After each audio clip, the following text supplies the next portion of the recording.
Halo semua teman-teman Sedulur Dewe, kembali lagi bersama saya Oza ya di channel YouTube Sedulur Dewe. Di konten kali ini kita masih dengan narasumber yang sama, Mbak Ana ya. Kalau teman-teman masih ingat dengan kejadian di pekan lalu yang tentang Mbak Ana adalah salah satu pelopor yang melaporkan tindak dari Ada Kami, kita akan melanjutkan karena Mbak Ana masih banyak cerita-cerita mengenai pinjaman online. Nah, kali ini kita akan mendengarkan dan juga nanti bisa jadi inspirasi buat teman-teman bagaimana kalau misalnya kita disamper kolektor lapangan, karena Mbak Ana ternyata juga mempunyai cerita yang cukup menarik dan cukup bisa jadi inspirasi buat teman-teman gitu. Dan sebelumnya gini teman-teman, mohon maaf ya kalau sebelumnya di konten sebelumnya ini yang mengenai Ada Kami ini saya cukup emosional karena memang benar-benar aku nggak habis pikir ya dengan tindakan pinjaman online itu gitu. Nah oke, next, dan semoga di saat video ini muncul aksi dari teman-teman yang kemarin melaporkan pinjaman online Ada Kami sudah mendapatkan penerangan atau jalan ke depannya mau seperti apa. Semoga saja ya, karena video ini diproduksi di waktu yang sama. Jadi pada saat video ini ditayangkan mungkin sudah ada tindakan-tindakan atau perubahan informasi yang semoga mengarah ke lebih baik gitu ya. Kita doakan seperti itu. Oke, next kita akan lanjut lagi berbincang-bincang sama Mbak Ana. Kita akan membahas lebih lanjut mengenai FC lapangan atau kolektor petugas lapangan dari pinjaman online yang semoga bakal menjadi inspirasi buat teman-teman bagaimana kita kalau didatengin oleh FC lapangan, bagaimana tindakan kita, apa yang perlu disiapkan, dan kita dengarkan tips-tips dari Mbak Ana. Kalau selama ini kan hanya mendengarkan teori dari kru Sedulur Dewe yang katanya ya Sedulur Dewe enak lah, belum pernah merasakan itu, walaupun sebetulnya sebagian kru Sedulur Dewe pernah merasakan gitu. Nah, tapi kita kali ini mendengarkan Mbak Ana yang memang belum lama ini merasakan itu. Jadi gimana tipsnya dan gimana ceritanya, tetap tonton sampai habis.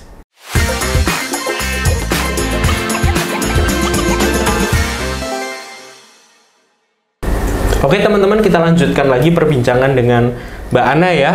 Oke Mbak Ana, video ini mungkin akan muncul 1 minggu atau 2 minggu setelah penayangan kita yang selanjutnya gitu. Semoga pas video ini muncul ya sudah ada tindakan lebih lanjut dari pihak yang berwajib mengenai tindakan Mbak Ana yang selama ini disuarakan gitu. Ya, tadi sorry ya Mbak ya, aku agak emosional. Kita aja yang ngalamin emosional, bagi mungkin yang mendengarkan ya gitu. Iya. Jadi nggak apa-apa Mas Oza. Ya karena kan aku juga sering mendengarkan banget tentang masalah-masalah yang seperti ini gitu loh Mbak loh. Jadi benar-benar yang terenyuh emosional. Ya gitulah pokoknya. Siap. Oke, semoga nanti pokoknya saat video ini muncul aku harapkan banget Mbak Ana itu dalam keadaan yang baik-baik saja, dan apa yang Mbak Ana harapkan itu benar-benar tercapai gitu. Amin. Selanjutnya next, nggak tahu ya Mbak, video ini muncul itu nggak tahu bakalan terjadi seperti apa, tapi selagi Mbak Ana masih bisa berbagi sama kita mengenai kolektor lapangan, bolehlah ya berbagi gitulah ya, karena kolektor lapangan memang apa sih namanya, memang kewajiban dan haknya mereka si pinjaman online. Cuma terkadang kan banyak dari mereka si kolektor lapangan yang lagi-lagi tidak sesuai dengan prosedur dan bahkan mengintimidasi serta membuat kita merasa oh ini aku tidak seharusnya diperlakukan seperti ini. Iya, gitu. betul banget, betul. Boleh ya Mbak ya nanti cerita banget. gitu. Soalnya gini, kita kan pernah bikin postingan di Instagram, ada yang komentar gini, ya enak ya Sedulur Dewe, enak ya mereka tinggal ngomong, kan kita pernah kayak masalah kontak darurat kita kasih motivasi ke teman-teman, masalah kolektor lapangan kita kasih motivasi. Terus mungkin orang yang belum tahu itu bilang seperti ini, enak ya Sedulur Dewe cuma ngomong doang mah bisa gitu kan ya, coba aja kalau menjalani jadi korban gimana rasanya gitu. Padahal kan kita di sini mayoritas kru juga pasti sudah mendalami permasalahan, dan pasti setiap hari juga kita mendengarkan kisah yang seperti itu. Jadi kita tidak hanya teori, tapi kita sudah benar-benar tahu seperti apa keadaan di lapangan gitu. Jadi biar teman-teman juga yang lain bahwa ada loh, kita benar-benar maksudnya mengangkat kisah dan buat inspirasi teman-teman untuk menghadapi situasi pinjaman online yang mereka tidak sesuai aturan OJK seperti apa gitu. Mbak Ana, boleh diceritakan, dilanjutkan kisahnya? Oke, siap. Tentang ini ya, kolektor lapangan atau FC. Iya, Gak disebutkan aplikasinya nggak apa-apa? Oke, siap. Jadi baru-baru ini sih, bulan kemarin tuh aku juga kedatangan FC. Nah, karena kebetulan aku nggak tinggal lagi di tempat yang sebelumnya, langsung FC-nya nih datang ke kantor gitu kan ya, datang ke kantor. Awalnya emang 2 orang. Setelah itu ngobrol, saya udah seperti biasa ya gitu, karena kebetulan kalau di sini aku lebih mengupayakan akan bayar hutang saya, tapi pokoknya aja saja gitu. Dan pada saat mampu. Iya betul, dan pada saat mampu, karena kalau memaksakan takutnya ya sama, nanti gali lubang ke lubang lagi, gitu. Nyari uang kemana-mana. Betul. Nah, dari obrolan itu ya seperti biasa kan, agak sedikit memaksa ya gitu. Padahal sebenarnya seninya Desi sama FC itu adalah negosiasi gitu. Tapi itu lebih ke ya gimana caranya nih masuk nih gitu ya. Bahkan sampai yang ada uang berapa, nanti masuk dulu aja segitu gitu. Seadanya gitu. Iya betul, seadanya gitu. Tapi tetap saya bilang enggak gitu, karena saya tahu itu nggak akan ngurangin apa-apa gitu. Kalau ngurangin dendanya jalan terus ya udah, cuma dendanya aja sama aja. Sampai akhirnya saya bilang, Mas kalau kayak gini terus gitu ya, ini kan apalagi datang kantor nih gitu, kan cukup mengganggu ya, bisnis saya kerja juga gitu. Saya laporin nih gitu kan ya. Ke pihak berwajib gitu kan. Bilang seperti itu ke orangnya. Iya, ke orangnya gitu. Nah, tapi ternyata diain gitu kan. Saya nggak ada curiga apa-apa sih gitu kan, diain. Oke gitu katanya. Kita ketemu di sana gitu. Ketemu di sana itu di tempat itu, ke pihak berwajib itu. Dia yang meminta. Iya, betul. Oh ya udah, oke, saya kayak gitu. Kapan bertemu gitu? Jam 4-an gitu. Oke gitu, ke sana gitu. Nah, yang takut justru teman saya kan, cewek kan bilang, yakin nih gitu mau ke sana, nanti kamu gimana gitu. Enggak, aman saya gitu kan, karena saya merasa bahwa ya memang mau diapain juga saya nggak ada gitu, posisi nggak ada saat itu. Terus habis itu pas saya datang ke sana gitu kan ya, itu herannya saya malah disuruh di luar buat diskusi lagi sama FC-nya gitu. Jadi bukan dibantu mediasi gitu ya. Kan harusnya ada ya. Berarti tetap pas pada saat ngobrol itu tidak diketahui sama si pihak berwenang ini. Iya. Gitu. Tidak, jadi malah dibilang, oh coba keluar silakan dulu aja. Diselesaikan sendiri. Keluar dulu aja, ngobrolnya di luar aja dulu gitu. Nanti kalau butuh dimediasi ngomong aja baru gitu. Masuk. Padahal loh, ya saya kesini buat apain kalau nggak buat mediasi gitu. Tapi nggak apa-apa. Akhirnya keluar ngobrol, ternyata bahwa temennya 3. Jadi saya bilang, dari pihak sana. Iya, dari FC-nya. Loh, Mas ngapain gitu kan? Urusan Mas kan sama saya, enggak sama teman-temannya, saya kayak gitu. Cuma teman saya udah yang ngerasa, aduh, gimana kok saya harus sendirian nih ngadepin. Cuma akhirnya saya bilang, Mas nggak jadi ngobrol di sebelah sana aja, di depan di sini aja, saya kayak gitu. Nah, habis ngobrol masih kan ya memaksa gitu. Tapi saya bilang, Mas nggak ada, Mas mau maksa kayak gimana, saya nggak ada gitu.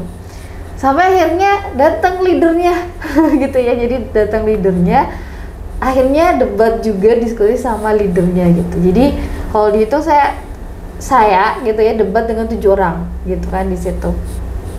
Tapi saya tetap pada keyakinan saya ya, bahwa saya nggak mau nambah hutang baru. Satu, pengennya juga selesai dengan cara yang baik dan benar gitu ya, lunas gitu dengan baik, karena kita wajib membayar hutang gitu kan. Tapi yang kita wajib itu adalah pokoknya. Kalau buat bunga, denda itu kan nggak wajib gitu kan gitu. Jadi saya fokusnya ke situ. Nah, dari situ sebenarnya saya akhirnya belajar gitu. Sebenarnya kita nggak perlu takut ngadepin FC ya, karena sama-sama makan. Walaupun mungkin di area sini FC terkenalnya ya kalau udah wajahnya tuh kayak menakutkan gitu ya, enggak gitu. Karena kita sama-sama makan, plus mereka nggak mungkin main fisik atau emosi ke kita, karena mereka juga pasti bakal memikirkan, ditindak. memikirkan nama perusahaan betul nama banget. dia sendiri. Jadi nggak usah takut gitu. Nah, yang pertama memang ketika FC datang ditanya adalah ada ID card-nya nggak gitu ya. Mbak Ana menanyakan itu. Iya, betul. Saya juga menanyakan itu. Jadi kita harus tetap tenang gitu, menanyakan ada ID card nggak, surat tugas, kemudian surat tagihan gitu. Nah, kalau ada ya berarti emang betul gitu ya, FC dari aplikasi tersebut gitu. Nah, setelah itu kalau bisa justru jangan keluar dari area tempat kita tinggal gitu. Jadi kebetulan nagihnya di rumah, ya udah, mau dia nunggu sampai jam berapa ya udah biarin aja gitu ya. Atau di area kerja misalnya dia nunggu itu, ya udah biarin aja gitu. Karena itu justru bakal dia juga bakal capek sendiri, karena pasti debitur nggak cuma kita aja, pasti banyak gitu. Jadi dia masih banyak yang harus dia tagih juga gitu. Jadi nggak usah khawatir, komunikasiin aja. Terus ya kalau misalnya ya pengen bilang, oh ini bisa nih bulan depan gitu ya. Nah, jangan dijanjikan tepatnya kapan gitu ya, jangan menyebutkan. Betul, dan juga nominalnya gitu ya. Kalau misalnya wah saya bisa nih ngelunasin misalnya, ternyata bulan depan kita masih belum bisa ngelunasin, nah itu kita bakal dikejarnya itu bener-bener gitu. Jadi ya memang saran ke semua, jangan takut sama yang namanya FC gitu. Anggap aja sama-sama makan nasi. Nah, kalau memang nggak ada ID-nya gitu, nggak ada surat tugasnya, jangan lupa foto dan juga rekam. Nanti kita bisa laporkan gitu. Pada saat Mbak Ana kan menanyakan ID card itu memang dia ada dari aplikasi yang Mbak Ana memang pinjam gitu. Iya, betul. Kalau surat tugasnya sendiri gimana, Mbak? Ada, cuma memang agak lecek ya gitu. Enggak, karena tapi terbaca dengan... Iya, terbaca kok, terbaca. Oke. Kemudian kalau yang mengajak, ayo kita ke sana, ke tadi ya tempat yang tadi, itu pihaknya sana. Iya, betul. Karena saya baru sadar ternyata base camp ya gitu ya, ternyata sebelahan. Jadi makanya mungkin mereka berani gitu buat ngajak saya ke situ gitu. Harusnya kita mungkin seperti yang Mbak Ana tadi sampaikan, jangan keluar dari area kita. Betul banget. Pertama, maksudnya walaupun mereka punya surat tugas, walaupun mereka dari instansi, tetap saja mereka manusia. Ya, kalau kata Bang Napi kan, kejahatan tidak hanya dilakukan berdasarkan apa? Niat ya. Iya, bukan hanya karena niat, tapi bisa juga dari kesempatan. Betul. Jadi ketika kalau misalnya dibawa keluar dari rumahnya Mbak Ana, mereka punya kesempatan yang mungkin tidak dilihat sama tetangganya Mbak Ana, jadi mereka bisa kayak, wah ini nggak ada backingannya nih. Iya, gitu. betul. Tapi kalau kita tetap di rumah, ya pastinya mereka hanya sekedar memenuhi kewajiban, yaitu memperingatkan keterlambatan, jadi tidak melakukan hal aneh-aneh. Nah, untungnya bersyukur sekali Mbak Ana tidak terjadi sesuatu, karena memang dibawa ke tempat area, itu yang betul. Ada ituannya ya. Ituannya itu apa sih? Itulah ya. Mungkin teman-teman bisa mengartikan sendiri gitu. Betul. Nah, itu pihak anuan itu melihat nggak, Mbak? Kalau melihat, saya kurang tahu ya, karena kita diminta buat ngobrolnya di luar. Di depan. Iya, di depan bangunannya gitu. Jadi mungkin taunya adalah ya udah selesai diskusinya kita aja. Yang penting maksudnya mungkin pihak anuan itu dari dalam itu nggak melihat sesuatu yang aneh atau sesuatu yang apa sih namanya tindak kriminal, jadi tetap diam selagi cuma diskusi, oh ya udah. Mungkin gitu banget. Ya. Iya, betul banget. Gitu. Oke. Siapakah pihak anuan? Saya juga nggak tahu. Nanti nyenggol-nyenggolan nih gitu ya gitu ya. Ya sebetulnya kalau sepengetahuan kita ya di komunitas Sedulur Hidayah memang sudah tepat yang dilakukan Mbak Ana. Jadi ketika misalnya didatengin oleh FC, kita memang wajib dan harus menanyakan ID card untuk memastikan kalau itu benar-benar dari perusahaan yang kita pinjam dan memang dia itu ditugaskan untuk menagih kita, yaitu dengan surat tugas gitu. Karena kan dulu kita pernah ada podcast juga Mbak dengan Deskol. Jadi Deskol itu memang ada Deskol kan sebetulnya tidak dibolehkan untuk menagih secara langsung, tapi dia itu inisiatif menagih secara langsung padahal dia tidak diperbolehkan.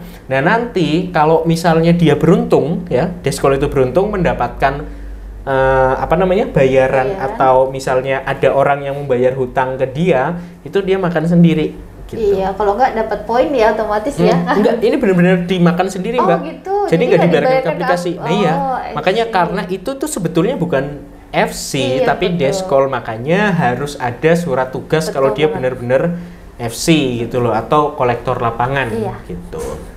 Sama mungkin jam ya, karena akhir-akhir ini banyak banget teman-teman tuh ngeluhin ada yang menagih di atas jam 8 malam. Ya harusnya nggak boleh. Iya, bahkan sampai ditungguin jam 10 malam gitu, setengah 12 malam ada gitu. Jadi banyak yang seperti itu, jadi nggak usah sungkan buat dilaporkan aja untuk hal tersebut. Ya, kita pokoknya di sini kita tidak dan yang Mbak Ana lakukan itu bukan berarti kita harus menghindari untuk membayar hutang, tapi maksudnya kita harus tahu hak kita sebagai nasabah dan menyikapi kalau ada FC lapangan yang datang, kita harus bagaimana, hak kita seperti apa, yang boleh FC lakukan seperti apa, yang tidak boleh seperti apa. Iya, itu ya Mbak ya, betul banget, betul. Lebih ke arah situ. Iya, gitu. Karena kita baik lagi ya, kita paham namanya hutang itu wajib untuk kita bayarkan. Gitu. Tapi ada aturan yang mengatur, betul jadi banget. tidak boleh mereka semena-mena terhadap kita. Itu intimidasi, kekerasan, terus pelecehan baik secara verbal ataupun tindakan itu tidak boleh. Iya, betul banget. Gitu. Itu yang mau kita tegaskan gitu. Dan Mbak Ana sekali lagi harus aku kasih apresiasi banget, Mbak. Oh iya, terima kasih. Gitu. Semoga apa ya sharing-sharing Mbak Ana membuat hasil ke teman-teman gitu. Siap-siap. Terima kasih banyak doanya buat Mas Oza juga deh, khususnya ya sama tim Seduluri Dewe di sini. Oke. Ya, semoga video ini ditayangkan masalah yang kemarin sudah selesai ya Mbak ya. Amin, amin, semoga ya. Alhamdulillah, amin. Oke.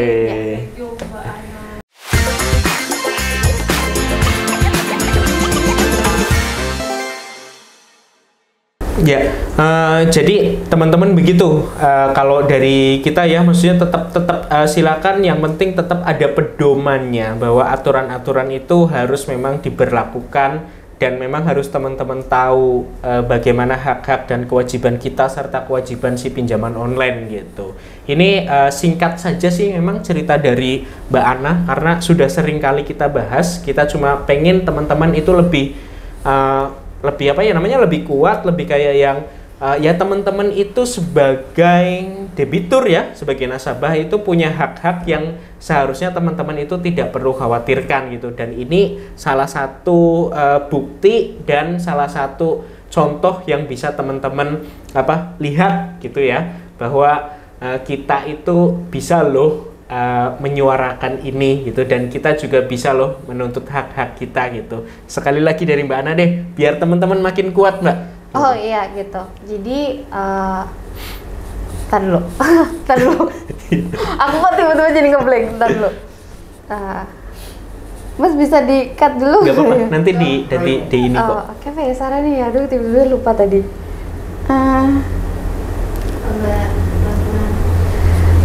Pinjol tuh bukan akhir dari segalanya. Oke. Ya, ngalir aja. Oke, siap. Jadi tiba-tiba lupa. Oke, bismillah. 1, 2, 3. Oke. Bana. Oke, siap. Jadi teman-teman nggak usah khawatir ya gitu. Jangan sampai masuk ke lubang yang sama lagi ya gitu. Jadi jangan takut. Pinjol ini bukan akhir dari segalanya. Jadi tadi yang perlu kita ketahui adalah mencari tahu gitu apa itu pinjaman online, terus apa aja ya yang harus kita lakukan gitu, terus kemudian ketika ada hal-hal yang tidak sesuai dengan aturannya, nah apa aja harus kita lakukan itu juga harus kita ketahui. Jadi perbanyak informasi sebanyak-banyaknya, biar apa di satu sisi hutang kita suatu saat bisa lunas ya, amin gitu. Dan di sisi lain pinjaman online ini juga harus berbenah terkait mungkin ya tadi bunganya gitu ya, biaya layanannya, cara penagihannya, betul. Jadi sama-sama harus berani untuk menyuarakan, jangan dipendam sendiri, nanti malah stres sendiri gitu. Ya, jadi bukan berarti kita punya hutang terus kita jadi budak mereka, itu enggak juga gitu kan, tetap ada aturannya gitu loh ya. Betul banget. Jadi jangan putus asa lah pokoknya buat teman-teman gitu. Dan sekali lagi pokoknya jangan ragu, jangan takut buat konsultasikan permasalahan pinjaman online teman-teman ke Sedulur Dewe, karena komunitas Sedulur Dewe, kru semua di Sedulur Dewe sangat siap dengan tangan terbuka untuk membantu teman-teman keluar dari permasalahan pinjaman online gitu. Oke, nanti mungkin next kita akan sambung lagi dengan Mbak Ana ya terkait dengan permasalahan yang kemarin gitu kan. Semoga udah dapat kabar baiknya dan semoga pada saat video ini ditayangkan juga sudah ada kabar terbaik dan teman-teman dalam keadaan yang baik-baik dan sehat semua. Amin. Gitu ya. Sekian dari saya, sampai jumpa di video kita selanjutnya. Tetap simak terus konten-konten Sedulur IDW karena ini mungkin bakalan sangat membantu teman-teman dalam menghadapi permasalahan pinjaman online. Saya Oza, sampai jumpa. Oke teman-teman, tadi kita sudah mendengarkan kisah Mbak Ana dalam bagaimana dia itu menghadapi FC lapangan yang datang ke rumah. Mungkin ini sudah sangat sering dibahas, tapi kita sepertinya butuh memerlukan berbagai macam cerita dari orang yang berbeda-beda gitu. Yang pada intinya sebetulnya kita itu bukan membela teman-teman sepenuhnya untuk orang berhutang dibela, itu enggak. Tapi kita lebih ke membela hak-hak para pengguna pinjaman online yang sebetulnya dan masih banyak teman-teman yang masih belum ngerti hak-hak dari pinjaman online. Jadi ngerti bagaimana nih kalau kita disamper kolektor lapangan, apa yang harus kita lakukan, apa hak-hak kita, dan apa yang tidak boleh dilakukan oleh si kolektor lapangan. Jadi semoga saja tayangan tadi bisa menjadi inspirasi, dan seperti yang kita ketahui Mbak Ana tadi adalah salah satu pelopor aksi dari salah satu kekejaman pinjaman online yang kemarin kita bahas. Jadi semoga saja tayangan ini menginspirasi teman-teman semuanya gitu ya. Jadi kita lebih bisa bersuara dan berani menyuarakan apa yang tidak sesuai dengan aturan OJK gitu. Dan untuk selanjutnya, bagi teman-teman di sana yang belum kenal dengan Sedulur IDW, jangan ragu dan takut. Teman-teman silakan untuk konsultasi mengenai permasalahan pinjaman online-nya ke Sedulur IDW, karena teman-teman dan kru Sedulur IDW di sini sangat terbuka untuk membantu teman-teman semuanya untuk terlepas dari pinjaman online. Sampai jumpa di konten selanjutnya. Saya Oza. Bye-bye.